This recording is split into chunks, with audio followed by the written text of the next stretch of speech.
10 ans. La sagesse, quoi encore?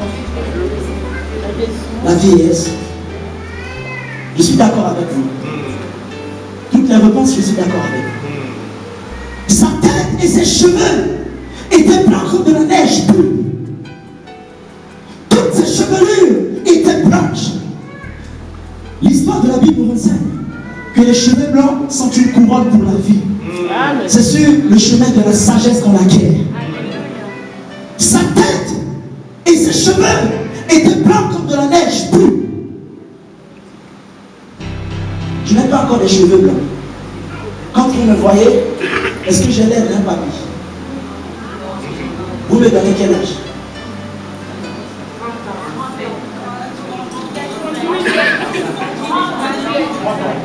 J'ai 85 ans. Sa tête et ses cheveux étaient blancs comme de la neige. Papa, vous avez les cheveux blancs. Papa, est-ce que vous pouvez me mettre de bois comme ça? Il a les cheveux blancs. Alors quand je me mets à côté de lui, est-ce que nous sommes de la même génération? Pourquoi? Parce qu'il a les cheveux blancs. Vous pouvez vous asseoir, papa. Sa tête et ses chevelures étaient blanches comme de la laine pure. Quand j'ai lu cette histoire, je me suis posé la question. Saint-Esprit, parle-moi. Quelle est l'image, le symbole des cheveux blancs que cet homme, assis sur le trône souverainement élevé, portait? Mes chers amis, la lettre Dieu, mais la révélation de la parole de Dieu est claire. J'aime la révélation de la parole de Dieu. Lorsque Jean a vu Jésus révélé, sa vie a changé. Je demande tous les jours à Dieu, Seigneur, révèle-toi davantage à moi. Amen. Sa tête et sa chevelure étaient blanches comme de la neige pure. Je m'en vais te déclarer une chose que je vais valablement défendre aujourd'hui. Sa tête et ses cheveux étaient blancs comme de la neige pure. Cela ne veut pas dire que c'est un Dieu fatigué. Cela ne veut pas dire que c'est un vieillard. Celui que je sers, celui que j'adore. Ses cheveux blancs n'étaient pas l'image et le symbole de la vieillesse. Un Dieu peut-être fatigué pour certaines personnes qui n'ont pas peut-être la force de se mouvoir. Sa tête et ses chevelures étaient blanches comme de la laine pure. Ses cheveux étaient l'image de l'éternité. La Bible dit, d'âge en âge, d'éternité en éternité, il est Dieu. Avant lui, il n'y avait pas un Dieu. Après lui, il n'y aura pas un autre Dieu. C'est le plus vieux de tous les âges. La terre passera, le ciel passera, mais Jésus ne passe jamais. C'est un Dieu éternel. C'est un Dieu éternel. Voilà une raison pour laquelle je vais donner ma vie au Seigneur. Ses cheveux étaient l'image de l'éternité. Je prêchais l'évangile. Un musulman me dit, toi qui prêches l'évangile, est-ce que tu connais l'âge de Dieu? Je lui dis, je sais exactement l'âge de Dieu. Il dit, ah bon? Il me dit, tu as quel âge? Je lui dis, l'âge de Dieu s'appelle l'éternité. Avant lui, il n'y avait pas un Dieu. Après lui, il n'en aura jamais. C'est pour cela que je peux croire en lui, parce que je sais qu'il est éternel. Si tu places ta confiance sur les hommes, le jour où ils tomberont, tu vas tomber. Mais si tu places ta confiance en Dieu, puisqu'il est éternel, je suis éternel. Puisqu'il est éternel, j'ai la paix éternelle. Puisqu'il est éternel, j'ai la joie éternelle. Puisqu'il est éternel, j'ai la vie éternelle. Puisqu'il est éternel, je suis éternel. Je prêchais l'évangile dans un pays. Un jeune homme de 27 ans est venu me voir. Il pleurait, je le consolais. Je dis, qu'est-ce qu'il a dit? Pasteur, ma vie est gâtée. Je dis, c'est quoi ton problème? Il dit, pasteur, je suis foutu. Je dis, c'est quoi le problème? Je lui dis, pasteur, je suis foutu. C'est en Afrique. Il dit, je suis orphelin de père. La seule personne qui me reste au monde, c'est ma mère. Et ma mère était en train de faire mes papiers pour que je voyage aux États-Unis. Elle a tout vendu, les maisons, les biens. Et 2 jours avant qu'on aille à l'ambassade déposer, le visa, ma mère est décédée. Et à l'heure où je te parle, pasteur, je suis foutu. Quand je l'ai vu, j'ai souri. Il dit, mais pasteur, pourquoi vous faites ça? Je dis, non, tu vois, le problème, je vais t'expliquer. Quand un homme te fait la promesse, le jour où cet homme va mourir, ta promesse va mourir. Dis amen. Le jour où on va amener le corps de cette personne à la morgue, on va amener ta promesse dans les morgues. Dis amen. Le jour où on va mettre le corps dans le cercueil, on mettra ta promesse dans un cercueil. Le jour où on va l'amener t'emmener au cimetière, on accompagnera ta promesse. Mais je connais un homme, il me donne le sommeil. Quand il me promet, celui qui garde Israël me donne le sommeil. Quand il me promet, la chose arrive parce qu'il est éternel. Un Dieu éternel. Sa tête et ses chevelures étaient blanches comme de la laine pure. C'était l'image de l'éternité. La Bible l'appelle le plus vieux de tous les âges. Le plus vieux de tous les âges. En 2008, j'étais en train de prêcher l'évangile dans un autre pays. J'ai parlé avec mon père. Quelques minutes après, mon téléphone sonne. On me dit, ton papa vient d'être assassiné. Je dis, c'est quoi ça? On me dit, oui, ton papa est décédé. Je suis rentré au pays, je vois mon père. J'ai refusé de croire parce que je voyais les gens pleurer. Je dis, il faut que je voie avant de croire. Je rentre dans la mort, je vois mon père couché. Et ma soeur, grande soeur aînée qui pleurait. Papa, les gens vont se moquer de nous. Tu nous as abandonnés. Je l'ai arrêté. Les gens vont se moquer de toi, pas de moi. Quand tu t'assois sur une chaise, quelqu'un passe derrière toi, la personne te retire la chaise. Qu'est-ce qui se passe? Je refuse de tomber parce que je ne suis pas assis sur une chaise. Je suis assis sur le roc inébranlable. Jésus de Nazareth. Je refuse de tomber. Je refuse que tu tombes. Je refuse que tu tombes. Je refuse que tu tombes. Je parle de Jésus. Mets en lui ta confiance et il agira. Je parle à quelqu'un ce soir. Mets en lui ta confiance et il agira. Un Dieu éternel, une vie éternelle. Un Dieu éternel, une paix éternelle. Un Dieu éternel, une puissance éternelle. Un Dieu éternel, une grâce éternelle. Un Dieu éternel, une victoire éternelle. Un Dieu éternel, une richesse éternelle. Je parle de celui que Jean a vu dans l'île de Patmos. Je suis en train de vous décrire ce temps. Dis Amen plus fort. Ses yeux étaient comme une flamme de feu. Je parle de celui que Jean a vu dans l'île de Patmos. À chaque fois que je prêche ce message, je vois le Seigneur qui opère des miracles. Des miracles. Et des miracles. Quand l'homme de Dieu m'a dit, passe à l'église, je priais dans mon cœur. Je demandais, Seigneur, quel message tu voudrais que j'apporte à ce peuple? Et le Seigneur me dit, apporte-leur la 4e personne de la fournaise. Amen. Ses yeux étaient comme une flamme de feu. Il n'avait pas les yeux comme les miens. Ses yeux étaient comme une flamme de feu. Shadrach, Meshach, Abednego, les 3 amis de Daniel, avaient refusé de se prosterner devant un Dieu étranger. Le roi a donc ordonné que les 3 amis de Daniel, Shadrach, Meshach, Abednego, les 3 devaient être jetés dans une fournaise ardente. Pourquoi? Parce qu'ils ont refusé de faire la volonté de l'homme. C'est pour ça dans ma vie, je vais vous dire et je vais vous l'attester. Je veux faire la volonté de Dieu et non celle d'un homme. Amen. Ils ont refusé de faire la volonté de l'homme et ils voulaient accomplir la volonté de Dieu. Lorsque tu accomplis la volonté de Dieu, tu vas voir la gloire de Dieu. Amen. Refuse d'accomplir la volonté des hommes et tu verras la gloire de Dieu. Amen. Parce que Jésus a dit un jour à Pilate, je ne crains pas celui qui peut tuer le corps et qui ne peut pas tuer l'âme. Je préfère craindre celui qui peut tuer l'âme que celui qui peut tuer le corps. Parce que lorsque Dieu s'élève contre moi, personne d'autre ne pourra me délivrer de ses mains. Mais lorsque les hommes s'élèvent contre moi, le lion de la tribu de Juda viendra me délivrer de la main des hommes. Les 3 amis de Daniel, Shadrach, Meshach, Abednego, ont refusé de se prosterner devant une statuette. Le roi a ordonné que les 3 amis de Daniel soient jetés dans la fournaise. L'histoire de la Bible nous enseigne que le feu était chauffé 7 fois plus que d'habitude. Au point où ceux qui les avaient tenus pour les propulser dans le feu, ils ont été calcinés par la chaleur du feu. Mais une fois dans le feu, les 3 amis de Daniel, Shadrach, Meshach, Abednego, qui étaient jetés dans la fournaise, le roi a jeté 3 personnes. À sa grande surprise, Il regarde à l'intérieur de la fournaise.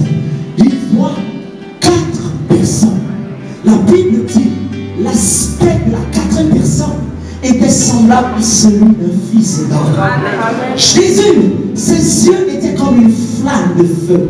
La Bible déclare, il fait de ses serviteurs une flamme de feu. Lorsque tu prends un feu dans ta main gauche, tu prends un autre feu dans ta main droite, tu rassembles les 2 feux. À mon avis, à moins que je me trompe, le feu ne peut jamais brûler le feu. Amen. Les 3 amis de Daniel étaient eux-mêmes les feux. Voilà pourquoi le feu étranger ne pouvait pas les consumer. Parce qu'ils étaient eux-mêmes une flamme de feu. Je confesse et je déclare ce soir que l'Éternel fasse de toi une flamme de feu. Je refuse au nom de Jésus que le feu étranger te touche. Je refuse au nom de Jésus que le feu de la maladie te touche. Je refuse au nom de Jésus que le feu étranger te touche. Au nom puissant de Jésus. Les 3 amis de Daniel étaient eux-mêmes des feux. Voilà pourquoi le feu étranger ne pouvait pas te toucher. En eux, il y avait le feu. Je parle à quelqu'un. Que Dieu fasse de toi une flamme de feu. L'aspect de la 4e personne était semblable à celui d'un fils d'homme. C'est celui que j'appelle la 4e personne de la fournaise. Je parle à quelqu'un ce soir. Même si les hommes te jettent dans une fournaise pour que tu te perdes, la 4e personne de la fournaise ira te chercher. Amen. Même s'il te jette dans les airs pour que tu te perdes, l'étoile brillante du matin ira te chercher. Je parle à quelqu'un. Même s'il te jette dans la forêt, le lion de la tribu de Juda ira te chercher. Même s'il te jette dans la mer, celui qui a délivré Jonas ira te chercher. Amen. Je parle de Jésus. Quel que soit là où les hommes peuvent nous déposer, Jésus peut aller te chercher. Ses yeux étaient comme une flamme de feu. Dis Amen. Amen. Je suis en train de vous décrire celui que Jean a vu dans le livre de Patmos. Alléluia. Ses pieds étaient semblables à de l'airain ardent trempé dans la fournaise.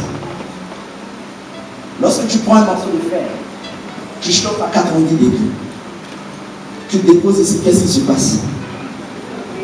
Ça va brûler. Ses pieds était semblable à de l'airain ardent trempé dans la fournaise. Ce qui veut dire, lorsqu'il pose un pas, il laisse des traces. Lorsqu'il pose un pas, il laisse des traces. Lisez les Écritures. La Bible déclare que Jésus allait de lieu en lieu, de village en village, et guérissant toute maladie. Amen. Lorsque ses pieds se posent sur ma vie, il laisse des traces. Je confesse et je déclare cet après-midi que les pieds de Jésus laissent des traces dans ta vie. Je parle à celui qui n'a jamais vu les traces. Je parle à celui qui n'a jamais vu les traces. Que les pieds de Jésus laissent des traces dans ta vie.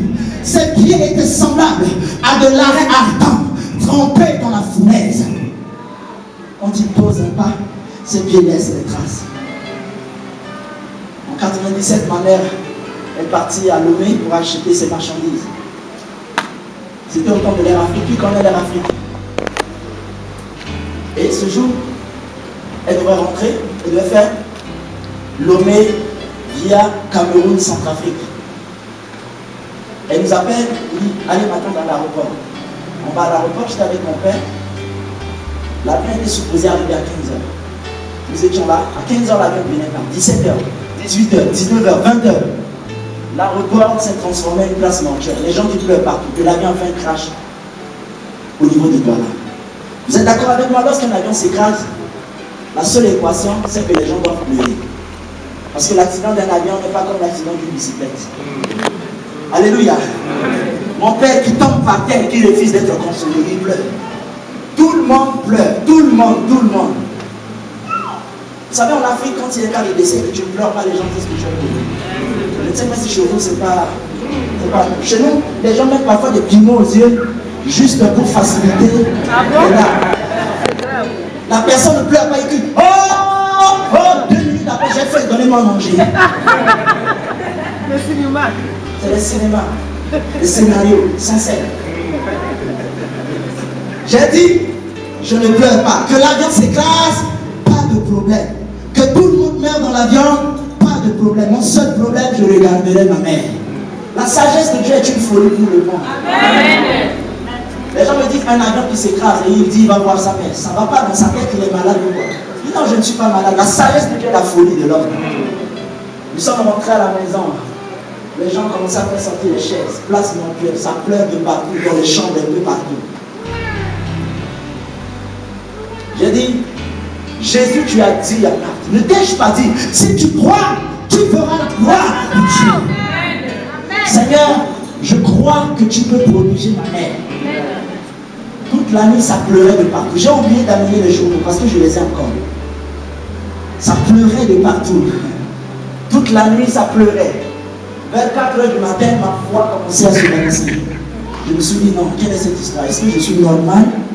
Ou ma foi commençait à... Parce que, vous savez, il y a parfois des choses où tu te lances et après tu recules pour bien voir.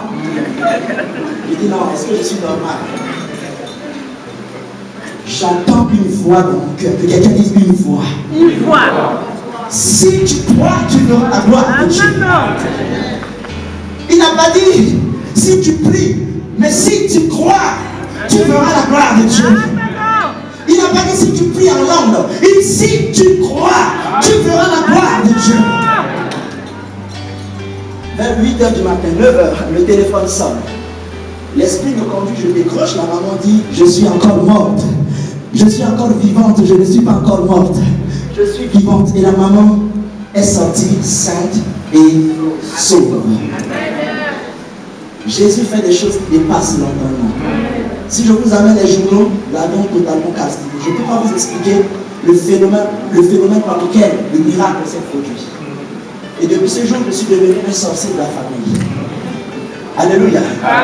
Un Dieu qui peut délivrer de l'accident d'un avion. Dis Amen avec moi.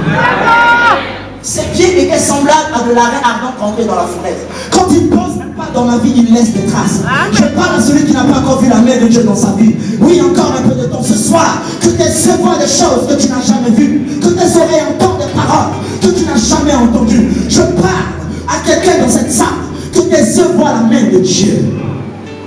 Je décris celui que chante dans l'île de Patmos. Non seulement c'est qui était semblable à de l'arrêt ardent trempé dans la fournaise. Sa voix était semblable à celle des grandes eaux. Sa voix était semblable à celle des grandes eaux. Lorsque nous étions enfants, on récitait Laurent la police, Laurent le corbeau. Laurent la police, Laurent le corbeau. Ce qui veut dire que l'eau donne la vie. L'eau est l'image de la vie. Sa voix était semblable à celle des grandes eaux. Si vous partez à la mer, vous voyez le mugissement des bruits des grandes eaux. Sa voix était semblable à celle des grandes eaux. Ce qui veut dire quoi? Lorsque tu entends sa voix, tu reçois la vie. Lorsque tu entends sa voix, la vie devient ton héritage. Le psalmiste dit, la voix de l'Éternel fait enfanter les billes dans la forêt. Les animaux qui n'ont pas été créés à l'image de Dieu, lorsqu'ils entendent la voix de Dieu, ils reçoivent la vie. Sa voix était semblable à celle des grandes eaux. Lorsque Pierre a entendu sa voix, il ne pouvait plus résister. Lorsque Luc a entendu sa voix, il ne pouvait plus résister. Lorsque tu entends sa voix, tu ne peux résister. Parce que sa voix est semblable à celle des grandes eaux. Non seulement lorsque tu ressens sa voix, tu reçois la vie, mais tu deviens une source de vie. Amen. Je ne sais pas si quelqu'un comprend ça. Lorsque tu entends sa voix, non seulement tu deviens une vie, mais tu deviens une source de vie. Ce qui veut dire que même si la chose était pourrie, lorsque tu t'approches, tu communiques la vie. Parce que tout ce qu'il y a en toi n'est que vie. Il y a des chrétiens qui sont les portes de malheur. Quand ils arrivent quelque part, c'est des problèmes. Ne sois pas source de problèmes, sois source de bénédiction. Amen. Arrête d'être une source de problèmes, sois une source de bénédiction. C'est-à-dire, il faudrait, quand tu arrives quelque part, il faudrait qu'on sente que non, il y a quelqu'un qui est arrivé. Il y a la vie. Sa voix était semblable à celle des grandes eaux. Parce que lorsque quelqu'un ressent sa voix, il reçoit sa voix, il devient une source de bénédiction. Et je veux que tu sois une source de bénédiction pour ton entourage. Tu sois une source de bénédiction pour ta famille. Tu sois une source de bénédiction pour toutes les personnes que tu vas rencontrer dans ta vie. Sa voix était semblable à celle de grandes eaux. Je suis en train de vous décrire celui que Jean a vu dans l'île de Patmos. Je parle de Jésus glorifié, Jésus ressuscité, Jésus puissant, Jésus vainqueur, celui que Jean a vu dans l'île appelée Patmos. Est-ce que quelqu'un me suit? Si tu me suis, balance un peu plus, je vais te voir. Je veux que tu acclames le Seigneur si tu me suis.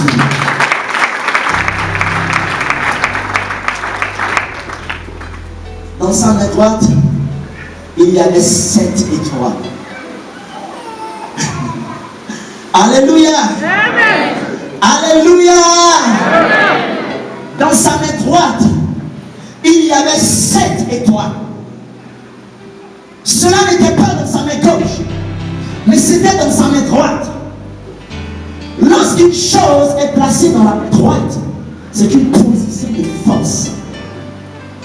C'est pour cela que Jésus, quand Dieu l'a ressuscité des morts, Dieu l'a placé à la droite. Parce que la main droite est une position de force. Dans la main droite de celui que Jean a vu dans l'île de Patmos, il y avait 7 étoiles. Je veux que tu dises amen avant que je lui continue. Dans sa main droite, il y a 7 étoiles. Vous savez, j'étais un homme qui se posait beaucoup de questions pour ma destinée. Je me posais beaucoup de questions pour mon devenir. Qu'est-ce que je deviendrai demain? Qu'est-ce que je deviendrai après demain? Et aujourd'hui, parmi nous, il y a beaucoup de personnes qui se posent des questions. Quel serait mon avenir? Quel serait l'avenir de mes enfants? Tu te poses des questions. Tu te poses des questions. Qu'est-ce que je deviendrai dans 5 ans, dans 10 ans, dans 20 ans, dans 30 ans? Je dis, dans la main droite de celui que Jean a vu, il y avait 7 étoiles. Dis avec moi 7 étoiles.